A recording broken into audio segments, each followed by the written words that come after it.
والصلاة والسلام على مولانا رسول الله وعلى آله وصحبه. أصحاب السعادة، حضرات السيدات والسادة، في ختام أشغال هذه الورشة يطيب لي أن أجدد شكري وامتناني لمكتب تسيير التجارة بكندا، البنك الإسلامي لتنمية التجارة، للتنمية شريكنا الأساسي والرئيسي في جميع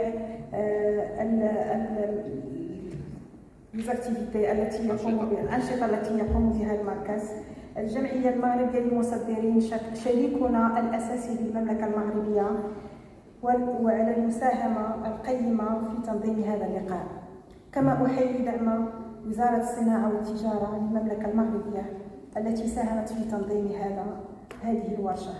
أشكر بحرارة أخي وزميلي السيد أمين الغيدي على جودة محتويات فقرات الورشة، وأحيي مجهوداته لتوصيل المعلومة للمشاركات واستغلال فرص التجارة والاستثمار المتاحة على مستوى منظمة التعاون الإسلامي وعلى المستوى الدولي أيضا.